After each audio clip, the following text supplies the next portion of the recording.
untuk Indonesia. Dadah. Udah.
Halo semuanya, saya Rizka Kusjulianti dari program studi Ilmu Komunikasi dengan NPM 2536 01009. Di sini saya lagi berada di Museum Indonesia. Di sini kita bisa lihat berbagai budaya dan sejarah dari seluruh daerah di Indonesia. Lalu di belakang saya ada lukisan besar peta Indonesia yang menggambarkan betapa beragamnya suku, adat, dan tradisi kita. Tapi meski berbeda-beda, kita tetap harus satu, sesuai dengan semboya Bhinneka Tunggal Ika. Tempat ini juga mengingatkan kita dengan nilai-nilai Pancasila. Yang pertama yaitu Pancasila, sila ketiga. Persatuan Indonesia terlihat jelas dari berbagai budaya yang bersatu. Lalu yang kedua, sila kedua, kemanusiaan yang adil dan beradab, tercermin dari saling menghargai antar daerah dan tradisi. Lalu yang terakhir, sila kelima, keadilan sosial, karena setiap budaya punya tempat dan dihargai sama rata.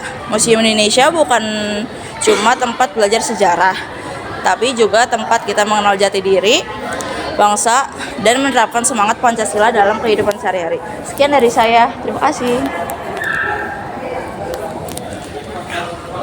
Perkenalkan, nama saya Sindila Tamaralif, saya dari Prodi Ilmu Pemerintahan, NPM saya adalah 2536020002. Baik, di sebelah saya ada peta Indonesia yang menjelaskan tentang luas, penduduk, dan berbagai macam yang lainnya. Menurut saya di Indonesia ini berbagai keanekaragaman hayati yang sangat luar biasa banyak sekali, dan penduduknya yang sangat bergotong royong dan kompak. Di sebelah saya ini mencantumkan nilai Pancasila, yaitu sila ketiga, Persatuan Indonesia. Karena Indonesia itu sangat kompak sekali ya teman-teman. Lalu di sebelah saya ini ada berbagai contoh-contoh keanekaragaman, hayati, dan adat istiadat. Oke, mungkin cukup sekian yang dapat saya sampaikan dan dapat saya jelaskan dari topik Pancasila. Terima kasih, bye-bye.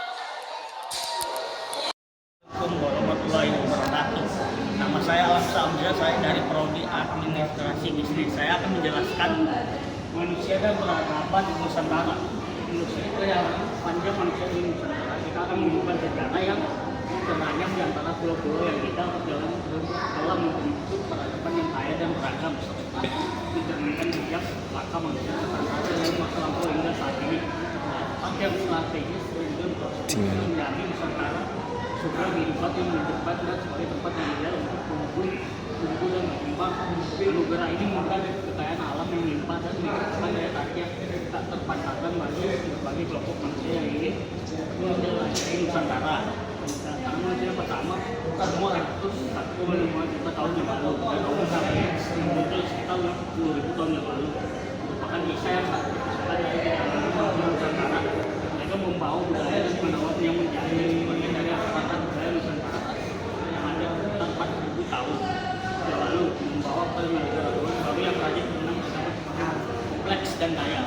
Namun perjalanan ini belum bisa melalui perkembangan teknologi pelayaran dan secara berbagai ras dan berbagai belahan yang mengikuti lautan untuk mencapai Nusantara sejak 2000 tahun yang lalu.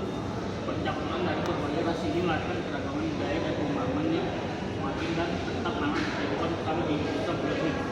rangkaian acara ini yang membentuk keberadaan bangsa Indonesia. Inilah jawaban atas pertanyaan dasar tentang identitas dan kehadiran atau usia kita. Kedua, ada manusia Indonesia, Homo erectus. Homo erectus mengerti manusia purba awal yang pernah menghuni Nusantara. Ketiga, manusia modern awal, menggambarkan transisi menuju manusia modern. Tiga, Australopithecus, salah satu kelompok ras utama yang menjadi penghuni awal dan memiliki peran penting dalam membentuk populasi di bagian timur Indonesia seperti Papua dan Melanesia. Di sini ada memilih kelompok ras lain dan dominan di Asia dan bukan ini mulai mayoritas bagian barat di Indonesia, aneka ras dan suku bangsa.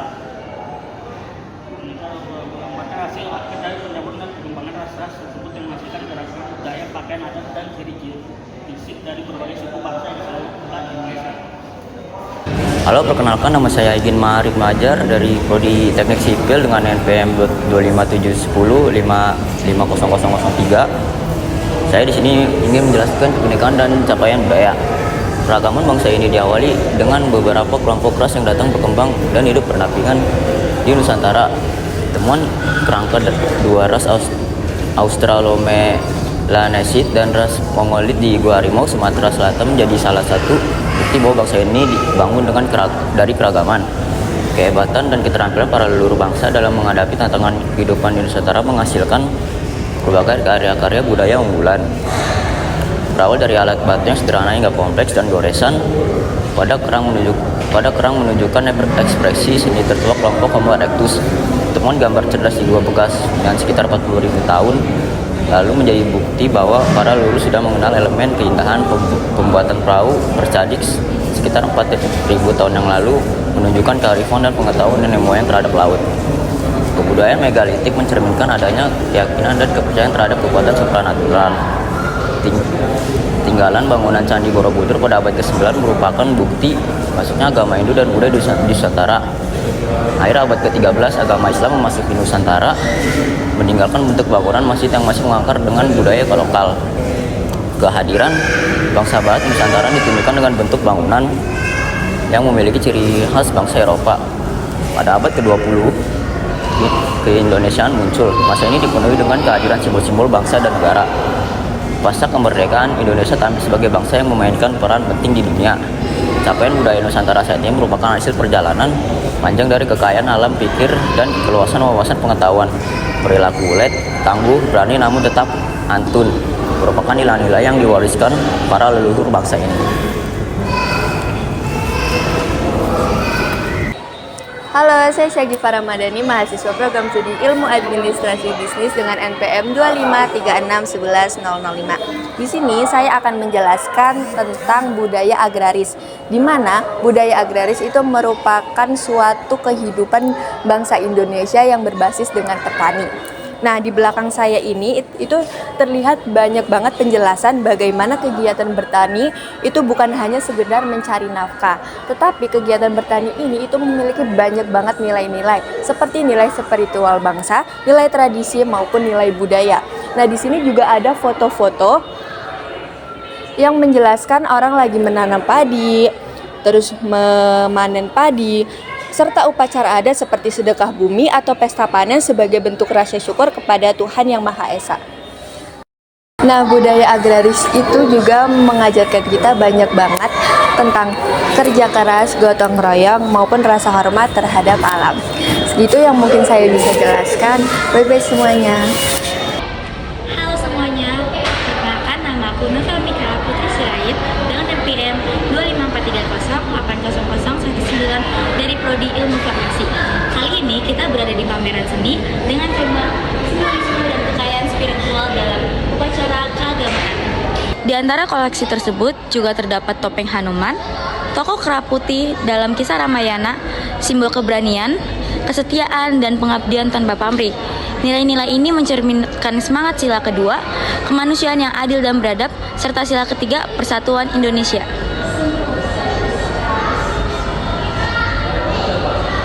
Beragam topeng tradisional dari berbagai daerah terpajang indah, masing-masing menyimpan makna spiritual dan filosofi kehidupan bangsa.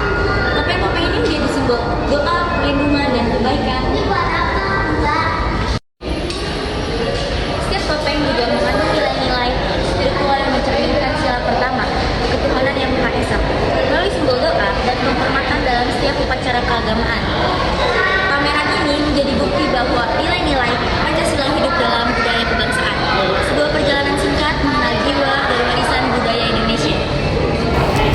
semuanya, perkenalkan nama aku Syakira Rafa Salsabila dengan NPM 2543080016. Nah, kali ini aku berada di pameran Panji Asmara Bangun dengan tema Kisah Cinta dan Kepahlawanan. Pameran ini mencerminkan semangat persatuan Indonesia sesuai dengan sila ketiga Pancasila karena mengajarkan kita untuk mencintai dan menghargai keberagaman budaya sebagai kekuatan bangsa. Kisah Panji tidak hanya sekedar legenda, tetapi juga warisan seni dan budaya yang hidup melalui seni topeng dari Malang hingga Cirebon. Topeng-topeng ini kita dapat melihat keberagaman, ekspresi, dan nilai-nilai luhur yang diwariskan oleh nenek moyang kita. Dari kisah Panji, kita belajar bahwa cinta, persatuan, dan budaya adalah jati diri bangsa Indonesia. Perkenalkan, nama saya Muhammad Fariza Dermawan, saya dari Prodi Ilmu Hukum dengan NPM 25330014. Di sini saya akan menjelaskan logo dan filosofis dari logo Nusantara, yang dimana berbentuk pohon hayat atau tree of life, yang artinya melambangkan sumber kehidupan, keseimbangan, dan tumbuhan keberlanjutan. Nah, dalam arti sendiri dari logo ini adalah 17 kembang mekar itu representasi simbol momentum kemerdekaan Indonesia. Kemudian ada 7 kepulauan Indonesia yang merupakan representasi dari banyaknya jumlah pulau yang terdiri dari 7 kepulauan terbesar sekaligus 7 benua yang ada di dunia.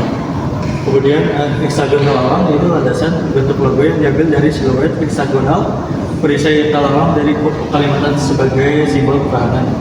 Kemudian ada masyarakat maritim, yaitu menggambarkan alur sungai sebagaimana wawasan Nusantara melihat laut sebagai penghubung bangsa. Dan yang kelima itu ada akar Pancasila, ideologi bangsa Indonesia sebagai landasan pemikiran nasional yang menjadi dasar negara dan penghidupan. Dari sini kita lanjut ke forum politik tingkat tinggi tentang pembangunan keberlanjutan, yang dimana arti dari atau maksud tujuan dari pembangunan IKN itu yang pertama mendesain sesuai kondisi alam, kemudian Bhinneka Tunggal Ika yang kedua, yang ketiga itu terhubung, aktif dan mudah diakses, yang keempat rendah emisi karbon, yang kelima sirkuler dan tangguh, yang keenam aman dan terjangkau, yang ketujuh nyaman dan efisien melalui teknologi, yang ke-8 adalah peluang ekonomi untuk semua.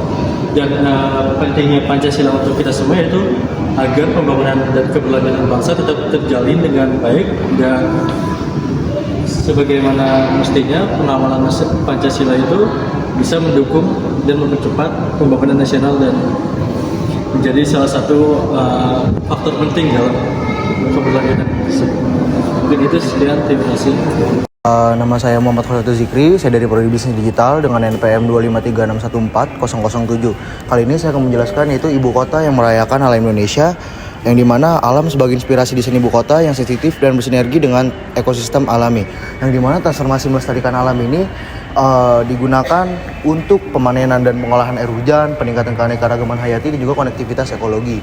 Dan juga di sini juga ada merayakan keberagaman kekayaan, peradaban dan khasana kebudayaan Indonesia di ruang publik, yang dimana transformasi berbangsa dan bernegara itu menciptakan ruang representasi budaya tanah air di panggung nasional sebagai simbol kemajuan bangsa dan showcase kepada dunia.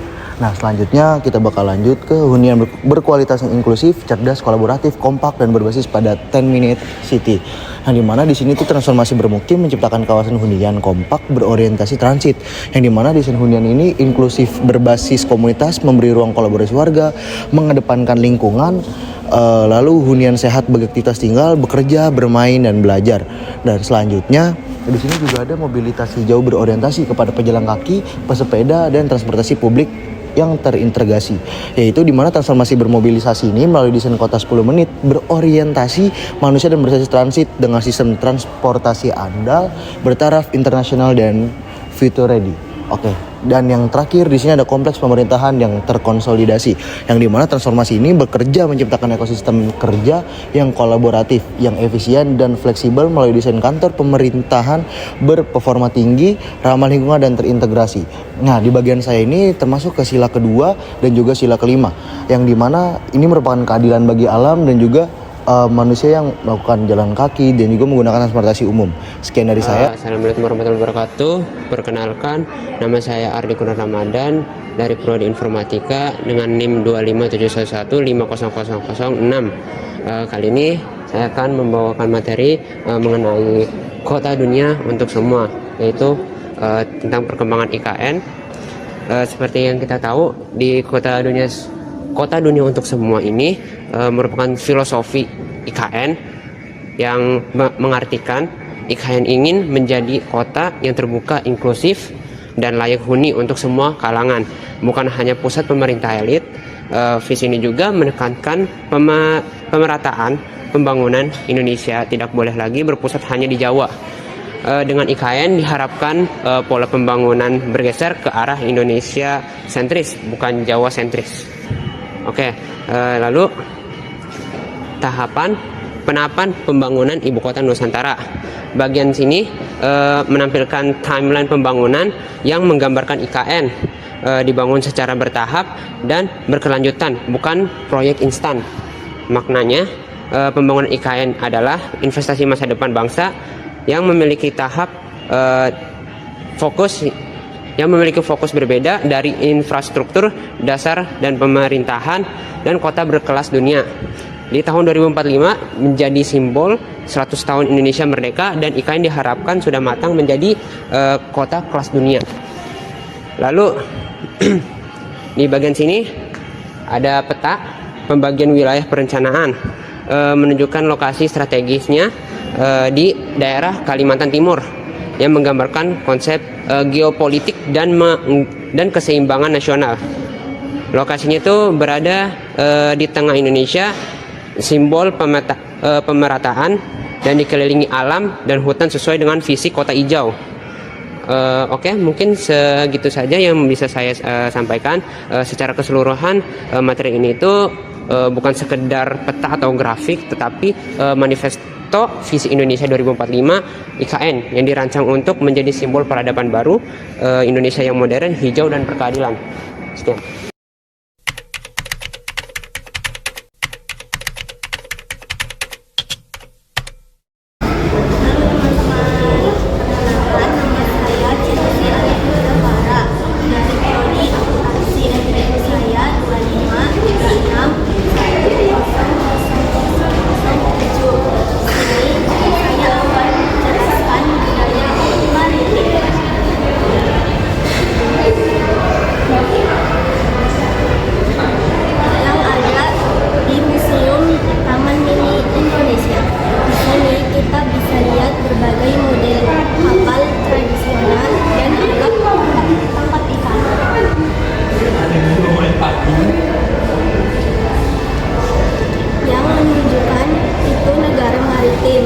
negara kepulauan yang kaya budaya bahari.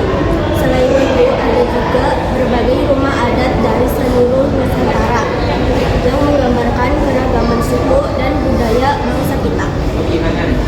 Semua ini punya hubungan erat dengan nilai-nilai Pancasila. Yang pertama, sila ketiga, persatuan Indonesia, terlihat dari semangat masyarakat dari berbagai daerah saling terhubung lewat laut budaya. Yang kedua, sila kedua, kemanusiaan yang adil dan beradab, tampak dari cara masyarakat menjaga alam laut dan hidup rukun antar sesama nelayan. Dan ketiga, ada sila kelima, keadilan sosial bagi seluruh rakyat Indonesia, cermin dari usaha menjaga dan melestarikan budaya agar bisa dinikmati semua generasi. Museum ini mengingatkan kita bahwa kekayaan budaya Indonesia adalah bukti nyata semangat Bhinneka Tunggal Ika, berbeda-beda tapi tetap satu jua. Terima kasih.